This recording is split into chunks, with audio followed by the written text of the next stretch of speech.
Hello people of Mine and Drive, and welcome back to another Driver San Francisco video, this time taking a look at most of the Driver San Francisco trailers. Now there are some that I've missed out. You'll sort of understand as to why I've missed them out. I'm not including the E3 2010 trailer. Some of the drive-through single-player and multiplayer trailers, just because they're not what I consider a normal trailer, considering the E3 2010 one is a full-on just CGI year before the game even came out. So one of the first trailers we're going to go to is the 2011 E3 trailer. There is actually another 2011 E3 trailer, but we're going to go to the one that was actually shown at E3. So we're going to start off with, well, there's parked vehicles on the side of the road here, which don't really appear in game unless it's mission focused. And there's a bunch of boxes and barriers which also don't appear in this location. Also, you can see the black Dodge Charger, which never appears at the same time as Tanner's Dodge Challenger, due to it being tied to a movie challenge, Bite the Bullet. There's nothing really much to say about this next section. There are some cops that make a roadblock, which again don't really occur in the game unless mission specific. This is also something that happens through a bunch of trailers, but there are scenes that are sort of reused, but with different vehicles. So this scene is used again in the launch trailer, but with cop cars, the Challenger and a Ram. And it's also got the police truck / trailer in the background.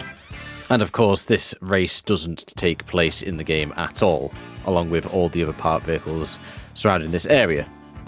In this next scene, we have some dirt buggies and the Monaco cop car, which of course in the final game never occurred together. Also, you'll see in this area of the map, there's a ramp here, which actually isn't there in the game, and a buggy flies over these Dodge Monacos by using some sort of ramp, which there is none.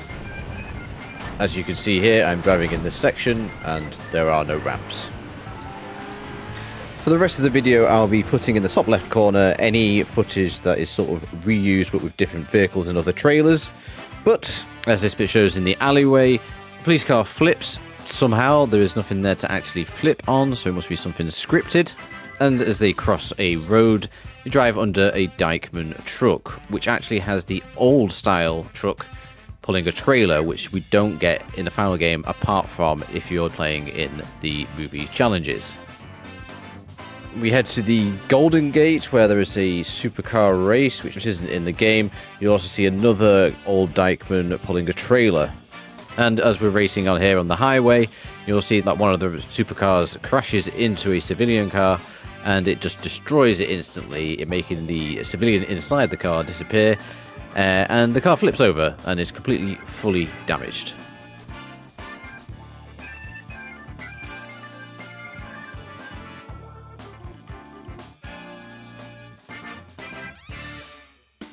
So this is another E3 trailer from 2011. This one has a load of scenes which are sometimes repeated in other trailers, general cutscenes, and there's also, again, scenes which are repeated in mainly the UK TV spots, but with different vehicles, as you'll see in this bit here.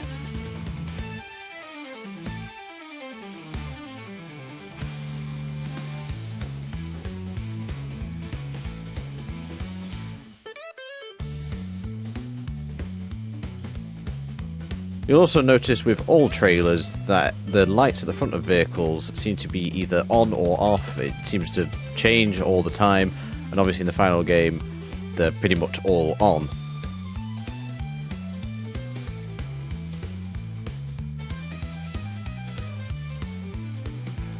Now, for the comeback trailer, as Ubisoft called it, there are some clips which we don't see anywhere in the game. However, there are some extended clips of these from interviews on YouTube. So the first clip is this clip of Tanner drifting his Challenger. Here's an extended clip, where it sort of shows that it was just made for the trailer. You'll also see the Challenger clipping through a Hummer.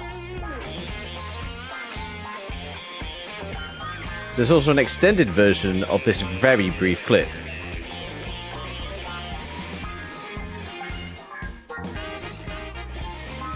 You'll also happen to notice that that's not Jones in the passenger seat.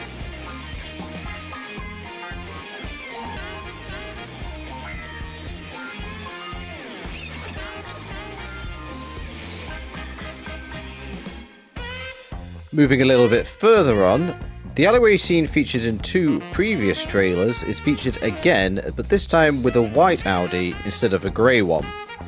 And for this short clip here, we do have an extended version, once again from an interview.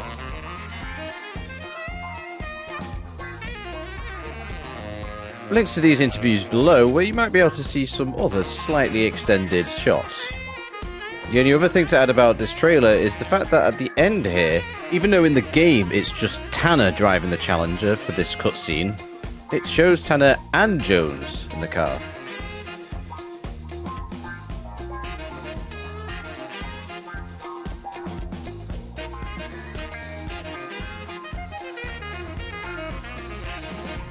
Next up is the UK TV spot trailer, and yes, I actually did see this on TV at the time.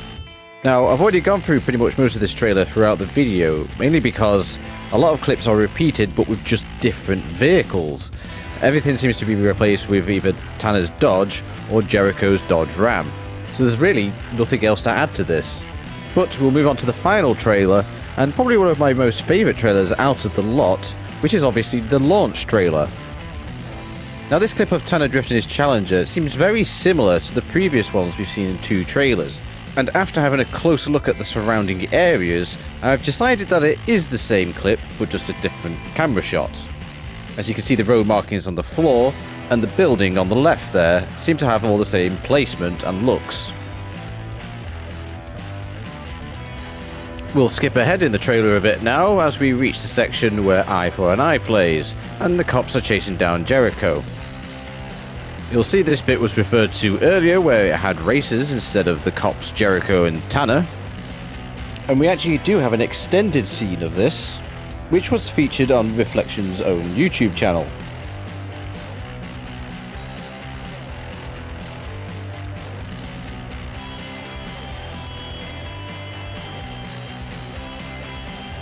Moving back to the trailer, we have a couple of scenes featuring the Asim Tassan cars, including the only appearance of the Asim Taxi Tassan right at the end. Well, that's the end of that, me taking a closer look at the Driver San Francisco trailers, but I'll leave you with this little clip that I saw in one of the interviews, and I honestly don't know why they left it in it. Thank you for watching, and goodbye.